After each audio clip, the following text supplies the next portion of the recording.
todos, seja bem-vindo a mais um episódio do PodTag. Eu sou o Luiz Gonçalves e hoje você vai aprender o porquê que o Demolidor ia sempre no meio dos containers lá nas docas pra lutar com os malfeitores. Não, brincadeira, hoje a gente vai falar de Kubernetes ou Kubernetes, enfim, nós vamos aprender hoje e eu não vou, obviamente, estar falando sozinho sobre isso. Estamos aqui com mais dois queridos hosts. Hoje estamos aí com o querido Clécius Martinkoski. E aí, Clécius? Bom dia. E aí, Luiz, bom dia, boa tarde, boa noite pra quem tá ouvindo, né? Hoje a gente vai falar sobre uma ferramenta que compartilha do meu trauma com nomes complicados, né, cara? Então, vamos lá. É da família, né? Por isso que você... Exatamente. E também aquele host aí que sempre tá alegrando nossos dias. E aí, Fábio, bom dia. Aí, bom dia, pessoal. Ainda rindo aqui da piada anterior do Luiz. Me despreparou todo aqui. Bom dia, pessoal. Vamos hoje descobrir esse mundo novo aí, essa diferença que se você não colocou ainda em prática, vale a pena acompanhar esse episódio. Show de bola.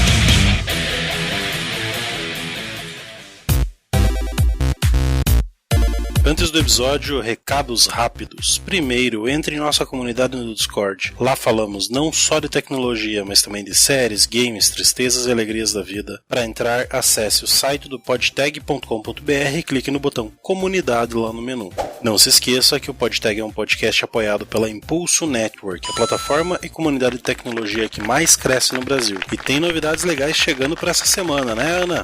Fala, galera, eu tenho um convite muito especial para vocês. Nas últimas semanas de 2019, tivemos um evento iradíssimo aqui no Impulso Talks. Convidamos grandes nomes do mercado, como o Silvestre Mergulhão aqui da Impulso, o Pedro Vasconcelos da Becoff, o Flávio Ludineiro da Office e o Thiago Santos da Husky, para falar sobre o futuro do trabalho. Eu vou deixar o link aqui no nosso canal do YouTube, da Impulso TV, tá bom? Não perca a oportunidade de estar conhecendo um pouquinho mais sobre o trabalho remoto e as tendências para os próximos anos. Se você não está sabendo a novidade que está rolando há quase 3 meses, eu vou te contar agora. É o Comunidades Tech, um repositório de comunidades de tecnologia para você fazer muito network. São 100 comunidades cadastradas, presenciais e online, espalhadas por todo o canto do país. Então acesse o site e encontre de uma maneira mais rápida e simplificada uma comunidade pertinho de você e aquela que está mais alinhada com a sua carreira, com o seu propósito. E para você que está em busca de novas oportunidades de trabalho, novos desafios, vou te contar algumas novidades. A gente tem várias oportunidades abertas aqui no Impulso e o mais legal, a maioria são 100% remotas. Você pode trabalhar em qualquer lugar que você estiver. Temos oportunidades para os devs mobile, Android e iOS, para os front-end React, HTML, CSS e os backends Ruby e Java. Então corre lá para se candidatar e venha construir o futuro do trabalho.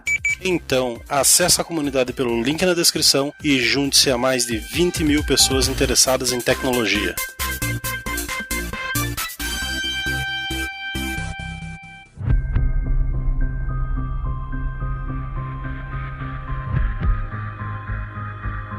Então hoje a gente vai falar um pouquinho aí sobre Kubernetes, que é uma ferramenta de orquestração de containers, né? Mas antes da gente começar a falar aí da ferramenta, de como implementar, como que a gente usa no nosso dia a dia, o que as empresas têm feito, vamos falar um pouquinho, dar um contexto sobre containers, né? O que é um container? Se você que tem, acho que a maior bagagem aí em DevOps e Infra, dá um contexto geral aí sobre containerização, as vantagens, o porquê que ainda tem uma galera que é resistente. Certo. Bom, container é basicamente quando você está desenvolvendo, joga para produção e dá problema, mas você diz na minha máquina funciona. Container é aquela invenção que criaram para você pegar a tua máquina e pôr em produção e funciona. Então, essencialmente é essa a ideia. A jogada dos containers, eles são um passo além da virtualização. Então, a gente vem lá de um passado onde primeiramente a gente tinha os servidores, inclusive os servidores tinham nomes, né? Então, tinha o servidor 1 ou o servidor Zeus ou o servidor alguma coisa que o pessoal nomeava, e esses servidores eles tinham,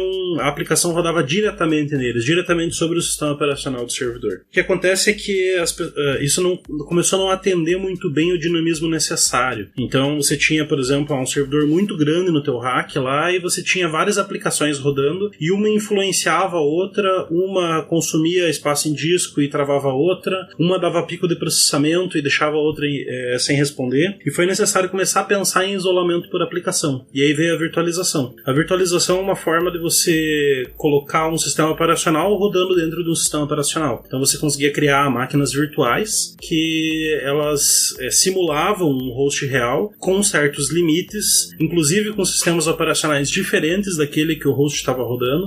Então você conseguia rodar cada aplicação na sua máquina virtual, e isso dava uma certa tranquilidade de uma aplicação, ela só conseguia até o limite da máquina que ela estava rodando. Então esse isolamento começou a ser muito valorizado. A questão é que as máquinas virtuais elas são caras, então elas são caras em questão de recurso, que você sobe toda uma estrutura de sistema operacional, todo um kernel para rodar a aplicação, e isso não é barato. Então, assim, para empresas muito grandes, beleza, isso tranquilo, mas quando você queria rodar isso na tua máquina e simular esse ambiente, você demorava alguns minutos ou alguns muitos segundos de boot para inicializar uma máquina virtual, o tempo de deploy era lento. Então as imagens das máquinas virtuais, né, que é onde a aplicação é efetivamente rodada, eram grandes, que elas continham todo um sistema operacional. E aí vem a ideia de containers. Containers é o meio termo. Então containers ele te oferece todo esse isolamento, toda essa tranquilidade, essa maleabilidade, mas sem o preço da máquina virtual de te cobrar em recursos. Então um container é tão leve quanto um processo de aplicação normal. Eles são uma tecnologia que começaram há pouco tempo atrás. Na verdade elas são baseadas numa questão do Linux, que é o cgroups, o namespaces. Eles pegaram várias questõezinhas que o kernel Linux tinha para segregar processo, né? Então desde simular uma outra estrutura de disco, até você limitar processador, até você limitar a memória RAM, e eles juntaram tudo isso dentro da ideia de container. Então o primeiro que fez grande sucesso foi o Docker, e até hoje é símbolo de container, mas muito antes disso, empresas como o Google já usavam o processo de containerização dentro da sua infraestrutura, né? Sensacional. Na tua visão, assim, por que você acha que tem uma galera que ainda tem uma certa resistência a tentar implementar isso? Você acha que é cultural, é legado, falta de conteúdo? O que você acha que ainda trava algumas pessoas para começar a containerizar? Então, a grande questão é que tudo que é novo dá medo, né? Então, você pega, principalmente numa área que a gente tá falando aí, e eu peço que o ouvinte que é de infraestrutura de operações não se ofenda, mas é uma área muito conservadora. Então, o pessoal tá muito acostumado se tá funcionando, deixa assim. Tanto que tem aquela queda de braço, né? Que o desenvolvedor, ele quer o tempo todo tá lançando release nova, e o cara de operações quer o tempo todo manter a aplicação como ela tá, porque ela tá rodando e todo novo release é uma chance de bug. Então, esse pessoal é muito conservador. Qualquer nova tecnologia que surge, e até não tão nova quanto os próprios containers, eles acabam sofrendo essa resistência do pessoal, porque a máquina virtual já tá rodando. Pra quê? Então, essencialmente, os containers eles começaram a se popularizar dentro do ambiente de desenvolvimento. E é aí que eles começaram assim, quando ele se provou como uma boa ferramenta de desenvolvimento, que ele começou a ir para o ambiente de produção. Mas ainda existe muita resistência desse pessoal, e um dos motivos disso, os containers, ao contrário das máquinas virtuais, onde você rodava lá uma máquina virtual para uma aplicação, ela podia ter um banco de dados, um servidor de proxy reverso, a aplicação rodando, 1, 2, 3 aplicações rodando. O container, a boa prática do container é você trabalhar ele um container por processo. Então, quando você está falando de uma aplicação simples que tem um proxy reverso, a aplicação e um banco de dados, a gente está falando de no mínimo 3 containers. E isso começa a trazer uma certa complexidade para você manter isso no ar. Porque um processo cai, daí você tem que ir lá e subir, e daí tem que atualizar uma versão. Então, um processo está recebendo uma carga muito grande, eu tenho que aumentar as instâncias, tem que escalar isso. Então, isso tem um custo de gerência, tem um custo de gestão, um custo de orquestração, que é o termo aplicado, que é relevante, e as pessoas, container por container, traz esse problema, né? E aí, pensando, que já falou de orquestração, como é que se dá essa orquestração? Quem é que gerencia?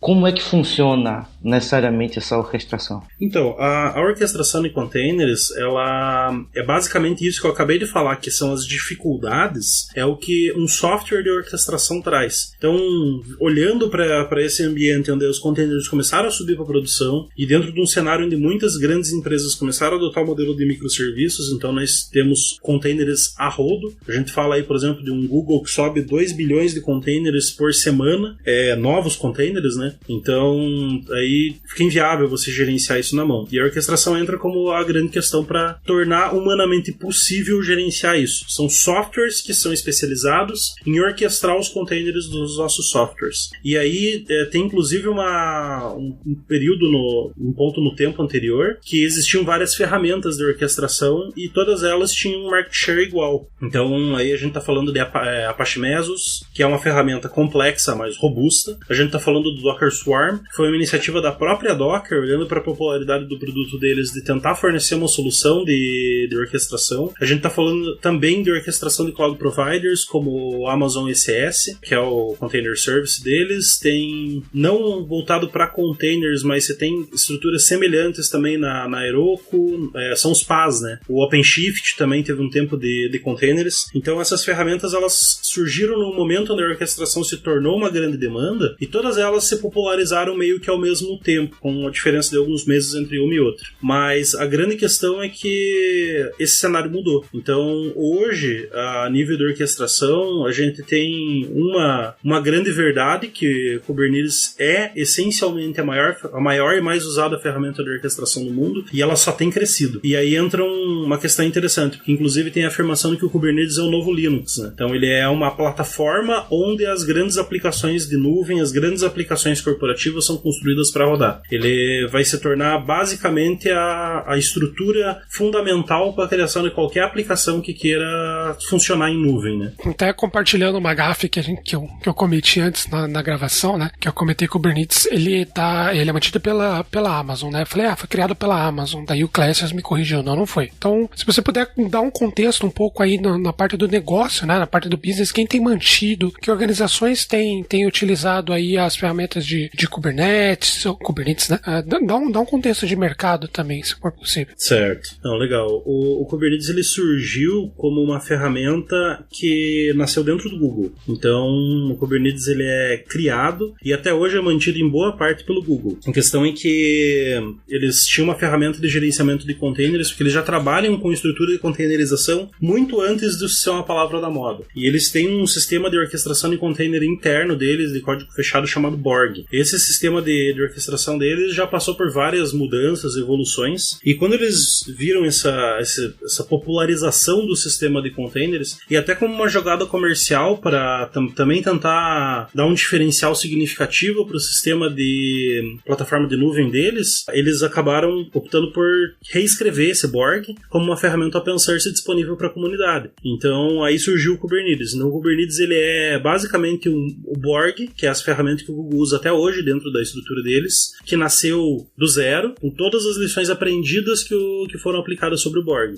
Então ele nasceu dentro do Google, mas hoje ele não é uma ferramenta do Google. Então em 2015 o Google doou essa ferramenta para a recém-criada fundação chamada CNCF, que é eu vou falar errado, mas eu vou tentar. Cloud Native Computing Foundation. Acertei. Olha então, só. É uma fundação tipo a Linux Foundation, que ela é responsável hoje ela é a grande mãe do Kubernetes, e ela também é a grande mãe de grandes projetos como Istio, Envoy. Então tem vários projetos hoje que são a base para grandes aplicações de nuvem que estão na mão da CNCF, e a CNCF nasceu como uma grande organização que ia cuidar dessas aplicações Cloud Native, né? Que é o grande foco do Kubernetes. Então, o Kubernetes, ele foi doado para essa fundação. Até hoje o Google mantém muito o Kubernetes, mas hoje ele também tem como a segunda maior contribuidora é a Red Hat. Tem inúmeras outras empresas que mantêm. Por isso que a gente diz que ele é o novo Linux, porque hoje ele é uma plataforma de código aberto sem dono, que está virando padrão mundial para implantação de aplicações em nuvem. Então ele já não tem mais aquele problema dele ser de uma empresa. Tanto que nasceu no Google, mas hoje você consegue usar Kubernetes como serviço dentro da Amazon, dentro da Azure, dentro da DigitalOcean. Todos os serviços de nuvem provêm, mais cedo ou mais tarde, agora todos eles já estão provendo um serviço de Kubernetes gerenciado, né? Sensacional, é um contexto... isso que eu gosto muito quando uma ferramenta ela passa na mão de grandes players, porque tende a ser uma ferramenta que sempre tem...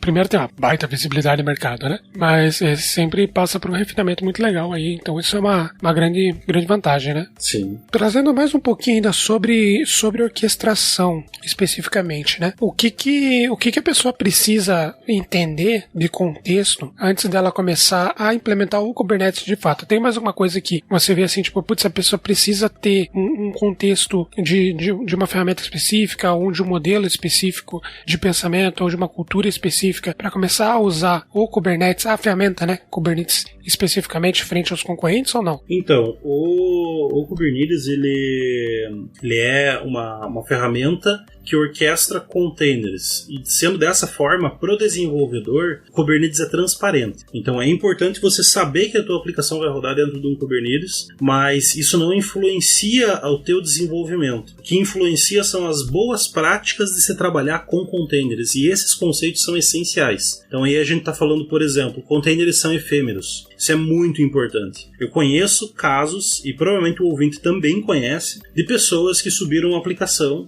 no ar, com container, com o banco de dados containerizado, e rodou a aplicação tudo, e quando você reiniciou o container, o banco de dados estava zerado. Então, deve ser uma situação muito triste, mas acontece. E isso se dá por quê? Porque os containers, eles são essencialmente efêmeros. Um container, ele vive enquanto ele está no ar. A partir do momento que ele saiu do ar, ele morre, todo o estado dele é eliminado, e na próxima inicialização desse container, ele sobe com o estado zerado. Então isso é muito importante, porque se a tua aplicação armazena arquivo em disco, você fez aquela aplicaçãozinha lá de CRUD que sobe as fotos, e essas fotos é feito upload e você armazena no disco lá para referenciar no teu banco. Ou se a tua aplicação tem um banco de dados, tem um container de banco de dados, e você armazena informação nesse banco, ou qualquer outro tipo de gerenciamento do estado, essas informações, elas... Se você não souber trabalhar com container, elas estão perdidas, porque a partir do momento que o teu container reiniciar, e ele vai reiniciar, os containers são feitos para terem vida extremamente curta, então isso também é outra questão que o desenvolvedor tem que saber, eu já entro nesse mérito, mas entrando na parte de armazenamento é interessante entender isso, porque quando você trabalha com container, existe uma coisa chamada ideia de volumes. Estou falando terminologia do Docker mesmo, para simplificar inclusive a interação do pessoal, que é o provavelmente que se utiliza no dia a dia. Então os volumes, eles são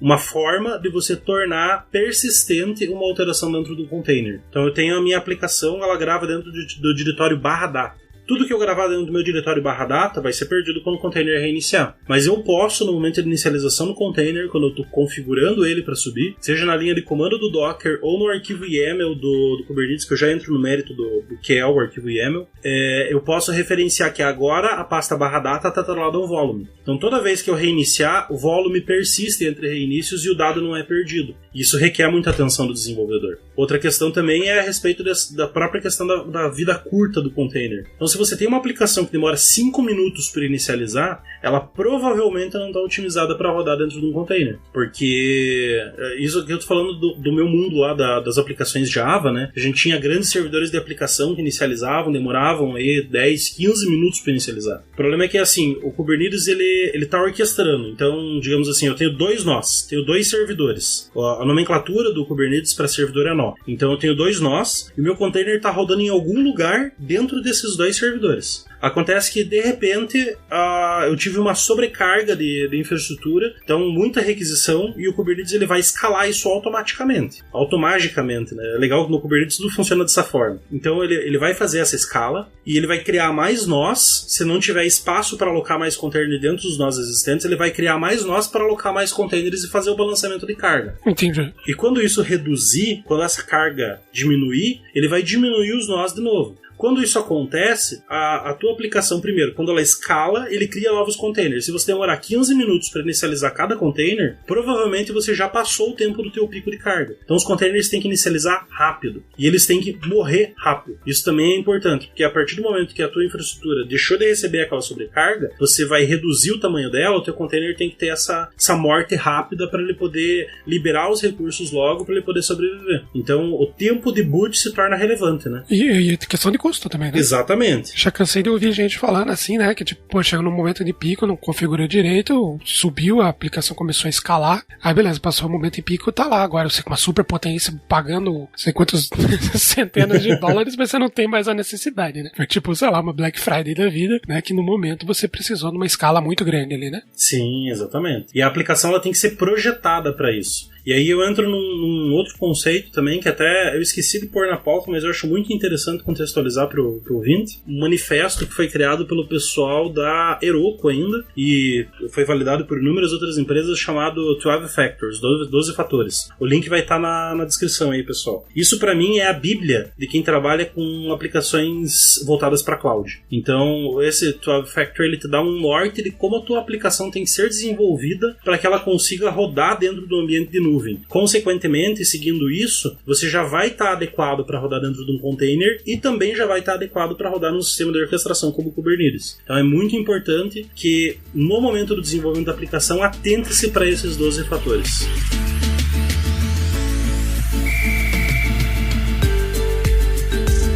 Então, avançando um pouquinho aqui na pauta, a gente deu um contexto sobre o que é container, o que é orquestração, até um pouco aí do histórico, do Kubernetes, que é o tema principal de hoje. Falando agora um pouco mais tecnicamente, o que é o Kubernetes de fato?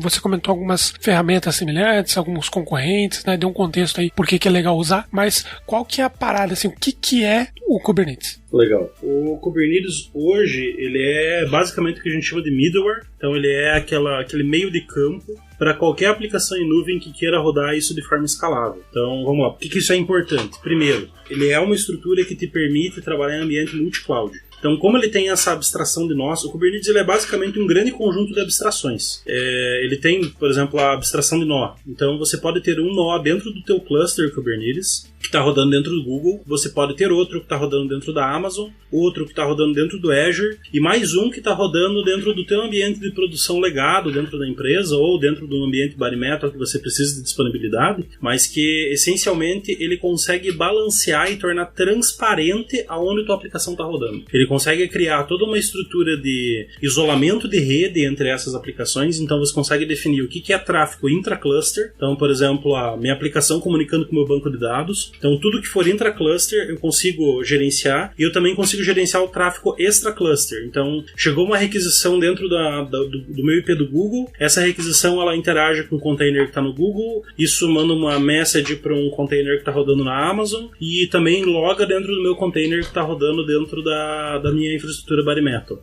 Então, eu consigo ter esse nível de transparência de forma muito tranquila. E ele consegue isso entregando um grande conjunto de abstrações, como eu comentei. Então, por exemplo, você tem a visão de Service Discovery dentro do Kubernetes. Então, para quem já tem um pouco de hábito aí com aplicações em nuvem, Service Discovery é basicamente como que eu consigo descobrir qual é a aplicação que tem que receber aquela requisição. Então, eu tenho a versão 1 e 2, ou eu tenho 3 instâncias da minha aplicação. E chegou uma requisição e eu preciso mandar para aquelas aplicações. O Kubernetes ele fornece uma abstração chamada Service, que é basicamente um sistema onde ele faz o lockup da aplicação. Então ele escolhe lá, você subiu 10 instâncias do teu container. Essas 10 instâncias estão registradas dentro do teu service, e quando essa requisição chega, ele busca isso dentro do service e escolhe uma das aplicações para receber a carga. Isso é muito importante, que tira da tua aplicação a responsabilidade de controlar essa descoberta. Então, lá no mundo Java, a gente tem, por exemplo, aquela Netflix Open Source Software, o Netflix OSS, que daí tem Eureka, tem... OSS. É, isso aí. Então, esses caras, eles começam a se tornar obsoletos quando a gente fala de Kubernetes, porque a tua aplicação não precisa ter código de infraestrutura. Para a tua aplicação, isso fica transparente. Então, isso fica muito legal, assim, de você poder trabalhar. E é legal que o Kubernetes, ele te traz todo esse conjunto de abstração também, por exemplo, para os teus deploys. Então, você executou um deployment lá dentro, esse teu deployment, ele define um pod, que é um conceito também do Kubernetes. Esse pod, o pod, piadinha prática de Kubernetes, né? Pod, ele pode conter um ou mais containers, então normalmente ele contém apenas um. Por exemplo, tem um deployment da minha aplicação de banco, tem um deployment da minha aplicação propriamente dita. E nesse deployment eu digo lá quantas instâncias eu quero que rode. Eu posso definir uma política de outscale, então quando chegar a 10% de CPU, de consumo de CPU, aumente as instâncias. Quando chegar a X% de memória, aumente. O limite de memória, tudo isso fica atrelado dentro do deployment, e você consegue versionar isso como um arquivo. Aí entra uma outra questão interessante, que todo o Kubernetes ele é gerenciável, não gerenciado, porque tem outras formas de você gerenciar ele também, mas ele é gerenciável por YAMLs, que são arquivos de configuração onde você define os objetos dentro dele, sejam ele um service, um deployment, qualquer estrutura interna dele lá você consegue definir através de um arquivo. Isso permite que você versione a tua infraestrutura e entregue um outro termo da moda também, que é infra as a code, né? Infrastructure as a code. Então, você versionar a tua infraestrutura como um simples arquivo e tudo está definido ali. Então, você consegue inclusive dar rollback, criar branches, copiar ambientes inteiros simplesmente porque você tem a tua estrutura definida. Então, o Kubernetes ele traz todas essas questões de abstrações e containers, e mais do que isso, ele é plugável. Então, ele tem, por exemplo, uma estrutura de métricas que você consegue plugar estruturas lá dentro. Ele tem estruturas de roteamento que você consegue plugar um DNS. Então, ele é uma grande plataforma que já traz muita coisa embutida, mas ele é muito mais extensível quando você olha para o ecossistema de plugins e extensões que existem para ele. Agora, pensando que a gente já falou um pouco da história, da arquitetura e dos principais conceitos, quem está ouvindo muito provavelmente está com a mesma dúvida que eu. Por que eu deveria aplicar o Kubernetes? Quando eu deveria e quando não deveria? Certo. Não, legal. Essa questão do porquê eu deveria aplicar, e aí entra uma questão muito importante. Você não vai subir o teu MVP com Kubernetes, porque ele não é simples. Vocês devem ter notado pela minha explicação que ele não é uma coisa simples. Então, ele demanda todo um conhecimento de conceitos, de estruturas, de arquiteturas, que muitas vezes não estão disponíveis para aquele dev que está querendo subir o projetinho dele em produção. Para isso, existem alternativas mais rápidas. Inclusive, eu sugeriria hoje, para você poder ter uma migração fácil para o Kubernetes, sistemas que sejam baseados em Knative, como o Google Cloud Run. Basicamente, você joga teu container lá e ele orquestra para você dentro da nuvem, e depois, se você pegar esse container e rodar dentro do Kubernetes, é mais fácil. Então, aí, Kubernetes ele já é um segundo passo. Ele é quando efetivamente você começa a pensar em escalabilidade automática, numa pipeline de deployment direta, num sistema de monitoramento, de orquestração, quando você começa a ter demandas que sejam importantes para você poder estruturar a tua aplicação, para você poder responder a tua aplicação da forma mais performática. Então, por que eu deveria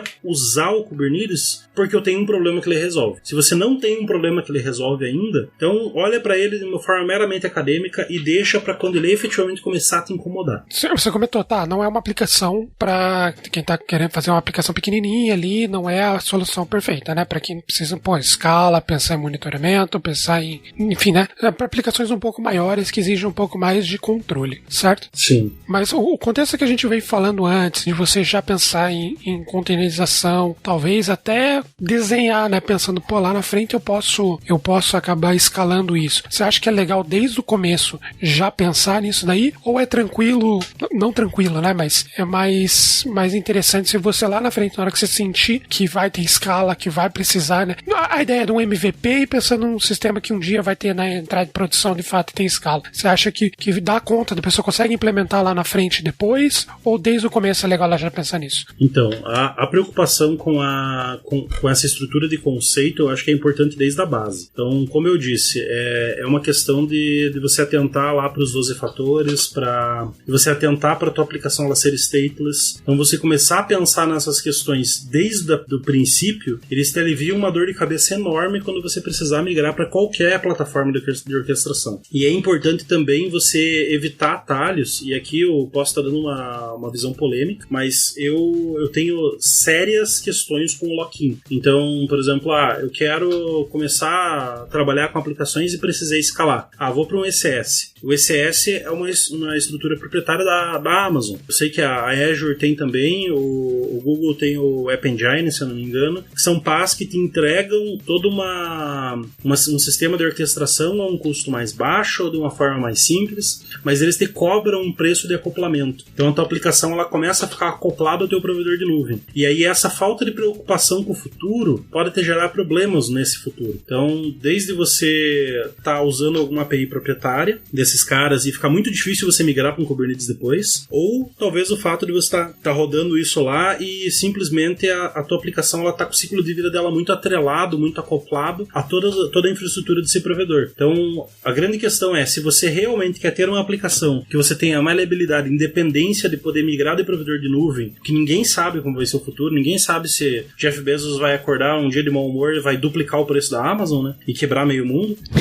Então, Então, para você se precaver disso, é muito importante você realmente pensar isso na base da aplicação. Então, você começa a pensar em aplicar conceitos desses 12 fatores, começa a aplicar conceitos dessa escalabilidade, de começar a pensar na tua aplicação como algo que tem que botar rápido, tem que ser contido em recursos, tem que ser eficiente, e já pensar isso de uma forma que você acabe não caindo nessas soluções fáceis, a não ser que seja efetivamente puramente MVP, né? Mas se você puder, não cair nesses caras é melhor. Como eu comentei, tem serviços hoje, como esse Cloud Run da Google, e acho que deve ter equivalente nos outros cloud providers também, que eles já te dão um gostinho de Kubernetes antes de você trabalhar com ele propriamente dito. Então, em vez de você ter que subir todo um cluster lá, você já consegue ter um sistema de orquestração, de escalabilidade, e tudo isso de forma serverless. Então, assim, você não se preocupa com o servidor que aquilo está rodando, você tem escalabilidade automática, e migrar dessas plataformas de orquestração que são puramente baseadas em containers é muito mais fácil do que você migrar de uma aplicação que ou está rodando diretamente no Linux lá acoplado, eles têm duas partes do sistema que se comunicam por arquivo, por exemplo, que é uma coisa inviável de se fazer por container. Inviável não, mas é bem difícil.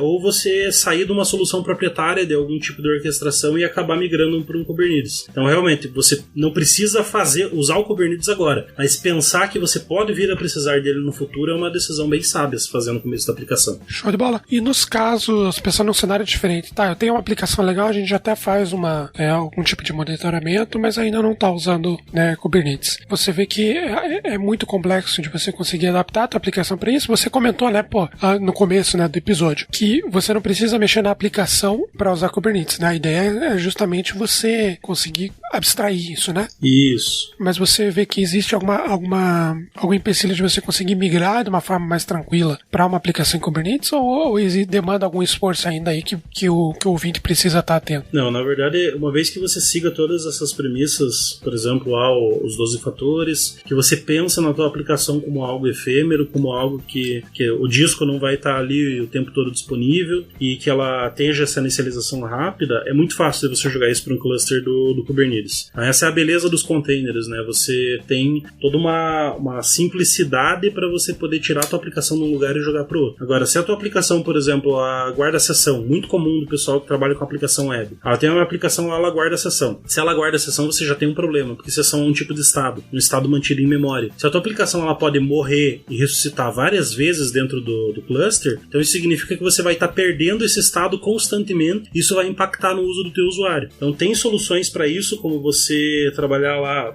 E outro problema também é a escala, né? Então você tem duas instâncias, o Kubernetes ele pode jogar uma requisição para uma e depois para outra. O problema é que assim, se a sessão do usuário está na instância A e de repente a próxima requisição dele vai para a instância B não conhece e ele vai dar ele como não logado. Então você começa a ter que trabalhar com stick session, daí a tua aplicação já começa a estar muito acoplada à ideia de manter estado. Então se você não tem esse tipo de problema, se você não tem essa questão de reter estado, você já pensou nisso, a migração é muito fácil. Mas agora, se você já tem uma aplicação que trabalha com isso, aí você tem que começar a pensar em tornar ela e cada vez mais alinhar ela com esses princípios de tornar ela stateful, inicializando rápido. Eu tenho um caso, por exemplo, em produção hoje, que a gente migrou uma aplicação JSF para lá. Então é uma questão que, assim, uma aplicação JSF extremamente pesada, lenta para inicializar, mas que foi migrada para dentro de uma estrutura de Kubernetes. Não coleto todos os valores. Hoje ela tem que ser stateful, ela retém estado. Eu não tenho uma escalabilidade tão boa. Você tem que trabalhar com um lugar externo de armazenamento de sessão, mas já é possível coletar alguns valores. Você não vai coletar todas as vantagens, mas algumas você já vai estar usando. E pouco a pouco você vai migrando a tua aplicação. E aí na escala, né? Exatamente. Agora pensando, né, vamos avançar aqui pro próximo bloco. Eu queria saber se a gente tem condição, para quem está ouvindo aqui, de a gente explicar como usar, como é que eu configuro esse ambiente, por exemplo. Certo. Assim, o Kubernetes, como eu disse, ele não é simples. Então, existe hoje um site que, para quem quiser ter uma ideia do tamanho da complexidade do deploy de uma instância de Kubernetes, Kubernetes The Hard Way. O link vai estar aqui na descrição também. Eu recomendo que vocês olhem por curiosidade, porque eu espero sinceramente que vocês nunca tenham que configurar configurar aquilo na vida, que não é uma coisa simples, não é uma coisa prática. Ele tem toda uma estrutura de nós master, com escala, daí ele usa o etcd por baixo dos panos. Ele é realmente uma estrutura complexa de você configurar do zero. Então não é uma coisa que você vai instalar um pacote no teu Linux, inicializar e ele vai rodar. Mas assim, como ele tem ganhado essa adoção significativa pelo mundo, você tem desde estruturas como COPS, que é um cara que era muito usado na Amazon antes da Amazon disponibilizar o EKS, que é o serviço de Kubernetes gerenciado deles. O COPS, ele permitia que ele era um orquestrador do orquestrador. Ele é uma ferramenta de linha de comando feita em Go, que permite que com um comando lá você inicialize toda uma estrutura usando o EC2 da Amazon. Então ele vai alocar os servidores, fazer as configurações, colocar o sistema de rede, instalar os plugins básicos, vai fazer todo esse processo para você. Isso é legal porque já simplifica. Para ambiente de desenvolvimento, aí você tem o Minikube, que é muito comum. Então o Minikube é um pacote que você sobe, ele sobe uma máquina virtual, sobe algumas máquinas virtuais com um cluster de Kubernetes na tua máquina. É pesadinho, mas consegue simular todo o ambiente de produção do Kubernetes dentro da tua máquina. E existem também outras soluções, como por exemplo o K3S, que é uma jogadinha com o nome do K8S, né, que a gente não falou da sigla, mas o apelido do Kubernetes é o K8S, e daí tem o K3S, que seria o Kubernetes com 5 valores a menos aí. O K3S ele é feito para rodar inclusive no Raspberry Pi, então você consegue criar um cluster de Raspberry Pi usando Kubernetes, usando o K3S, por exemplo. E esse cara ele já substitui, como o Kubernetes é inteiro plugável, né, então ele substitui o etcd lá, que é um cara enorme, complexo, caro a nível de memória, por SQLite para fazer a sincronização de informação entre o cluster. Então ele não vai te dar a mesma escala, mas para muitas aplicações isso roda bem. E aí você tem uma infinidade de ferramentas, estruturas, utilitários, tutoriais ensinando como você criar ou configurar usando a tua infraestrutura de servidor local. Uma que eu gosto muito, para quem precisa usar Bare Metal, para quem precisa usar o servidor físico, né? Muitas empresas ainda sofrem desse mal, né? Ainda tem sua infraestrutura de servidor físico, seja por custo, seja por legado. Existem alternativas de instalações gerenciadas, como o Teresa, que é da Magazine Luiza, se eu não me engano ele é baseado em Kubernetes, e ele é bem simples de ser instalado. E existe o OpenShift, que é da Red Hat, que até então ele era uma solução de PaaS, Platform as a Service, que era rodado somente em nuvem, e eles reescreveram o OpenShift na versão 3, escreveram ele inteiro para ele ser uma camada de PaaS sobre o Kubernetes. E assim, ele te dá um instalador via Ansible, para quem é da infraestrutura Ansible é tipo usar o LS, né? Então é bem tranquilo, você tem os arquivos de configuração lá, você dá o Ansible install, ele vai te fazer algumas perguntinhas lá e você vai poder rodar. Você já consegue subir um cluster, e é legal que o OpenShift ele te entrega, como você está no Bare Metal, né? Provavelmente você não tem acesso a toda a gama de gama de serviços que existem em nuvem, né? Ele te entrega também a parte de build, deploy, toda a estrutura que o Kubernetes não te entrega, o OpenShift te entrega. Então ele faz o source to code, né? Desde o commit no repositório Git que ele mesmo gerencia, o build, o deploy, pipeline de teste, deploy em produção, gerenciamento de namespaces, tudo isso o OpenShift faz. Então ele já é um passo além, né? Sensacional. Você recomenda algum material legal pra galera começar? Antes da gente, né, continuar avançando, você acha que tem algum material que acha que a gente pode linkar aqui pra quem quiser puxar já um container, talvez algum livro, alguma coisa que vai dar um contexto pra pessoa começar a codar? Para a questão de container, eu recomendo fortemente o próprio site da Docker, e a gente pode linkar aqui, que ele é bem tranquilo assim nessa parte. E para a questão de documentação do próprio Kubernetes, existe o site oficial deles, que também é muito boa a documentação. Eu aprendi os meus primeiros passos com o Kubernetes foi através da documentação oficial, e existe um material muito bom da própria Red Hat também, que a gente pode linkar aqui alguns tutoriais, toda a base de conhecimento deles lá. Como eles, hoje em dia, boa parte do core business dele na parte de nuvem é em cima do Kubernetes, então eles têm muito material voltado para isso. Mas como é uma coisa que está em ascensão, cada vez mais você acha material na internet a respeito, para todos os públicos, desde o mais leigo até o mais avançado em conhecimento de infraestrutura. Muito bom, muito legal. Eu puxei isso porque, né, a gente está comentando um pouco sobre configuração, a gente apresentou a ferramenta e pode ter agora ouvintes que já estão pensando em começar a criar, né, aplicações nesse modelo. Agora eu queria falar um pouquinho de business, um pouco mais de arquitetura, mas pensando um pouco no lado de negócios, né? Vamos puxar um pouquinho aí sobre Container as a Service, você comentou esse termo, achei legal, bonito, né? O CaaS. Explica um pouquinho como que funciona pra gente usar, né? Então, a ideia de container, de containerização, como um serviço aí na nossa arquitetura. Então, muito legal essa parte do Container as a Service. Como eu comentei ali, a configuração do Kubernetes não é simples, não é uma coisa leve, não é uma coisa que qualquer desenvolvedor pode fazer, ela exige um certo conhecimento, mas hoje, para você poder usar o Kubernetes, inclusive em produção, você não precisa passar por esses passos e talvez até nem usar essas ferramentas que eu citei. Isso daí é mais se você estiver efetivamente trabalhando com Bare Metal ou tiver algum caso que você precise configurar ali por baixo dos panos. Mas hoje, para a maior parte dos casos, você consegue utilizar esses sistemas de Kubernetes em nuvem, que seriam os sistemas de CaaS, né? Por exemplo, o Google foi o primeiro a prover esse tipo de serviço, que foi o GKE, e esse GKE ele é muito simples de você trabalhar. Eu sei que a Amazon estava em beta, não sei se já saiu de beta agora o EKS, e existe o AKS da Azure. Então os caras são muito criativos para nome, né? Tem que ter um K no meio. Sempre, né?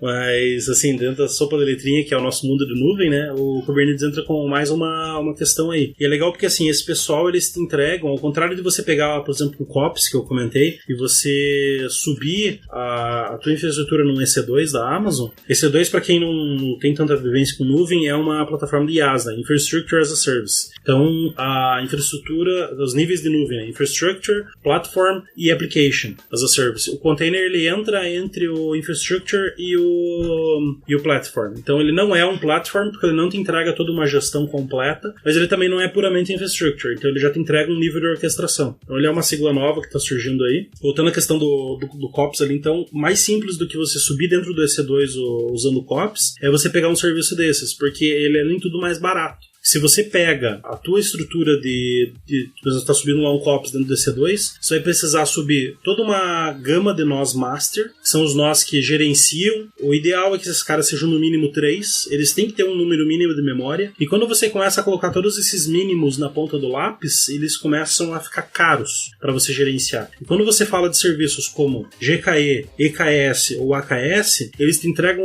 o nó master de graça. Então você só paga pelo nó de trabalho. Você só paga pelo nó que vai estar efetivamente rodando a tua aplicação. Colocando isso na ponta do lápis fica muito mais em conta. Fora que a atualização de um cluster Kubernetes não é uma coisa muito simples de ser feita, porque todos os nós têm que ser atualizados, tem toda uma estrutura de rolling update, tem toda uma preocupação que você precisa colocar em cima, que não é simples. Então, a partir do momento que você pega uma estrutura dessa de Kubernetes gerenciado, um CaaS, ele te entrega tudo isso as a service. Então, você simplesmente clica um botão e teu cluster começa a atualizar. Você alia isso, a mágica do Kubernetes, de simplesmente você não saber onde a tua aplicação está rodando, você consegue fazer a atualização de um cluster inteiro com 0 downtime. Então ele vai criar um novo servidor, alocar teus containers para esse novo servidor, esse servidor já vai ser criado com a estrutura, com a versão nova. Enquanto os masters estão atualizando também, você não vai conseguir usar a ferramenta de linha de comando para interação, mas o teu nó vai continuar responsivo, tua aplicação vai continuar no ar. Então é legal porque assim,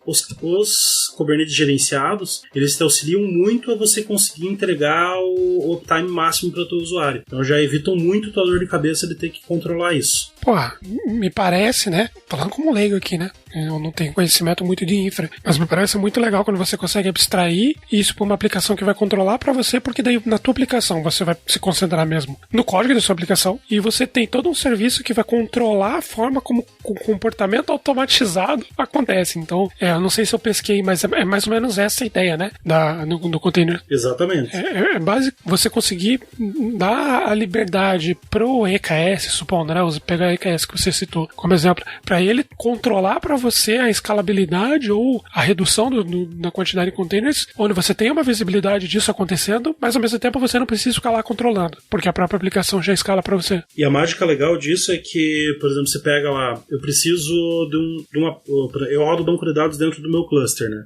Então, eu preciso que o meu container de banco, ele tenha um volume para ele poder armazenar as informações, senão eu reiniciei o container e perdi tudo. A questão é que esse volume ele não é local ao nó, porque o nó ele tá o tempo todo morrendo também. Então você não tem mais um servidor que dure muito. Os servidores estão o tempo todo morrendo e criando outros. Inclusive isso simplifica muito para trabalhar com aquelas instâncias efêmeras, né? A Preemptive Instances ou Spot Instances no caso da Amazon, se eu não me engano. Preemptive é no caso do Google. E a Azure deve ter também. Então que são aquelas nós que morrem uma vez a cada 24 horas. Isso fica transparente para o teu usuário, né? Porque o Kubernetes ele tem esse auto-healing, né? Ele se cura automaticamente de uma queda de servidor. Mas o legal é que, por exemplo, você precisa subir lá um banco de dados e esse banco de dados precisa ter um disco. Em vez de você ter que se preocupar em alocar um disco em nuvem para poder subir isso, quando você diz lá para o Kubernetes, eu quero criar um Persistence Volume, que é uma abstração do Kubernetes para disco. Então, quando eu digo que eu quero criar um Persistence Volume dentro do GKE ou dentro do EKS, dentro do GKE ele já vai automaticamente criar um disco do Google lá, que é um serviço de storage do Google, e vai linkar com o meu Kubernetes de forma transparente. Então, e na Amazon a mesma coisa. Então, eu tenho lá, eu não lembro como é que é a nomenclatura de disco da Amazon, mas eu sei que daí, tipo, você dá a ordem, ele já cria o disco e associa. Isso fica transparente. Então, você não interage mais com o teu provedor de nuvem. Você interage com o Kubernetes e o Kubernetes interage com o provedor de nuvem por você. Então isso daí vai desde controle de VPC, que é a rede interna, né? Até controle de disco, todos os recursos de nuvem que você vai acabar usando, você vai interagir primeiro com o Kubernetes e o Kubernetes vai interagir com o teu provedor de nuvem, se estiver usando um gerenciado, né? E vai fazer isso por você. Então muitas vezes você não precisa nem abrir o painel administrativo do teu provedor de nuvem. Você só interage com o Kubernetes. Sensacional. Até puxando um negócio legal, acho que pra gente até caminhar pro final, a gente comentou sobre a Netflix OSS, né? Que hoje já não tem mais. Usando o Kubernetes já não faz sentido, né? Usar o OSS. Sim. Mas tem uma coisa muito legal do OSS que eu lembro que eu vi em outros podcasts, em outras referências, que é o Exército dos Macacos, esqueci o nome lá do... Chaos Monkey. Chaos Monkey. No caso, então ele funcionaria legal numa aplicação de Kubernetes, porque basicamente ela vai, puxando isso de auto-healing, né? É um teste legal que ela vai passar tranquila, né? Exatamente. Porque se você implementou legal, o macaco vai matar todos os teus containers ou parte deles, enquanto isso a tua aplicação está segurando, está escalando de novo. É a espécie como se fosse um antibiótico, né? Você tá matando uma parte, mas os vírus estão espalhando pro outro, né? Pra outra parte do corpo. Pô, muito legal, cara. É sensacional. E é legal, assim, porque essa pegada do auto-healing, ela fica muito, muito evidente quando você tem... Porque, assim, hardware falha, né? A gente sabe. Pra nós, que meras mortais aí, que trabalhamos com clusters pequenos ou com carga de dados pequena, a gente não vê isso acontecer. A gente até acredita que o hardware é confiável. Mas quando você olha pra escala, por exemplo, de um Google ou de uma Amazon no data center dos caras lá, eles trocam algumas centenas de discos por dia, porque os discos estão queimando. Imagina teu HD queimando e você perdendo suas informações, né? Então, teu servidor caindo porque de repente fritou um processador. Então isso acontece, e o provedor de nuvem já te alerta isso no contrato. Se você trabalha com um sistema que já faz o auto-healing, isso fica transparente para você. Você nem se preocupa mais aonde que o teu container está rodando. Você tem 20 nós rodando, você não sabe em qual nó o container está. Você até consegue pegar essa informação, mas ela não tem utilidade. Porque daqui a pouco o Kubernetes vai pegar o teu pod e vai jogar para outro nó. Isso vai funcionar de forma totalmente transparente para o desenvolvedor, né? É o sonho, né? Quando a gente fala de nuvem, a primeira coisa que todo mundo começou a pensar quando começou a surgir a nuvem era a escalabilidade automática. E é uma coisa que é muito difícil você obter na nuvem sem usar um serviço proprietário. E o Kubernetes trouxe isso como uma realidade agora, né? E sem o aqui. Então, anteriormente, beleza, eu posso criar um script para orquestrar meu EC2, que daí com base no meu volume de requests que o CloudWatch me manda, eu vou conseguir escalar essa aplicação. Mas, na prática, isso não é tão simples de ser feito e exige um certo esforço. Você consegue, via APIs e tudo mais, mas não é aquela mágica que a gente imaginava que a aplicação ia escalar sozinha automaticamente. E agora, com o Kubernetes, a gente tem essa realidade, né? Então isso que é muito legal, assim, o Kubernetes ele traz isso de uma forma acessível, simples para o desenvolvedor usar e inclusive transparente, né? Que dispensa você ficar colocando um monte de coisas na tua aplicação para conseguir tratar isso. É isso que eu falei, independente, né? Então, em vez da tua aplicação usar lá um Eureka para descobrir ou usar um Consul para fazer a consulta de qual é agora o servidor que está responsável pelo serviço A, B ou C, ele simplesmente vai fazer um request para um DNS. O Kubernetes ele tem todo um DNS interno deles que é com base nos services, que é o kubedns, bem criativo. E ele vai, quando você fizer o request para aquele DNS, ele já vai cair numa instância daquela. E se aquela instância morrer, o próximo request vai cair na outra instância. Então é tudo muito transparente, tudo muito simples, tudo funciona muito bem quando o cluster tá no ar. Inclusive, assim, bate aquele medo, sabe? Que você não precisa mais meter a mão no server, você não consegue mais logar via SSH no server, né? Só isso daí já dá um certo receio para quem tá acostumado com gestão de infraestrutura, né? Show de bola, cara. Acho que a gente chegou num ponto legal do episódio aqui que trouxe bastante conhecimento. Eu espero que os ouvintes... Eu não gosto muito de trabalhar com infra, eu não gosto de trabalhar muito com container. Inclusive, assumo que meu conhecimento é limitado, mas, eu fiquei com vontade de testar, colocar algumas aplicações que eu tenho hoje, que eu preciso de escala, e testar e começar a utilizar. Espero que pro ouvinte também tenha sido um episódio que tenha trazido um contexto legal para começar. E se você se você já utiliza Kubernetes aí, comenta aqui no agregador que você está utilizando, o Castbox, ou nas nossas redes sociais, Instagram. Conta pra gente como tem sido a sua experiência utilizando isso, se você conhece outras ferramentas ou outros conteúdos também relacionados que podem agregar aí para outros ouvintes. Compartilhe com a gente, que a gente coloca lá no post também. E, valeuzão aí, acho que, Clécio, isso foi uma aula mesmo, valeu. E é isso aí, agora eu ainda vou tentar descobrir por que o Demolidor sempre leva a galera lá pras Dockers, né? pra aquelas cenas de ação maneiras lá. Não, foi uma aula excelente. Quem estava na posição 0, como é meu caso, conseguiu andar um pouco, saber que existe e onde procurar. Inclusive a pessoa que pode tirar dúvidas, né? Olha só, consultoria gratuita. Não, legal. Assim, eu espero que o ouvinte, assim como eu, compartilhe da esperança de um dia descobrir como é que você pronuncia certo, né? Que cada vídeo, cada coisa que você vai ver, o pessoal fala de um jeito. Kubernetes, Kubernetes, K8S, e entre uma variedade infinita de nomes aí que o pessoal dá pra parada. Tem uma curiosidade pra deixar pro final pro pessoal aí. Não sei se você sabe o que significa Kubernetes. Não faço ideia. Não sei. Pois é bem curioso. É uma palavra em grego pra timoneiro. Por isso que o símbolo dele é um timão. Que basicamente ele é o cara que pilota a tua aplicação ali. Timoneiro, piloto do navio, né? Então é uma palavra em grego pra isso. É originário da palavra em grego, né? Por isso que é esse nome bizarro aí que o Google deu, que o pessoal até abrevia pra K8S. Mas vale a referência aí, né? K8. Sempre tem a falar. Tô codando não, né? Tô implementando K8 aqui. Engraçado. Então, ouvinte, muito obrigado por ter nos acompanhado até aqui. Não esqueça de comentar, não esqueça de nos avaliar lá no iTunes, 5 estrelas, compartilhe com seus amigos, compartilhe aí também nas suas redes o PodTag, traga sugestões de temas. Espero que essa temporada esteja sendo legal pra você, porque pra gente tá sendo muito maneiro. Nos vemos no próximo episódio. Tag, abraços, tchau!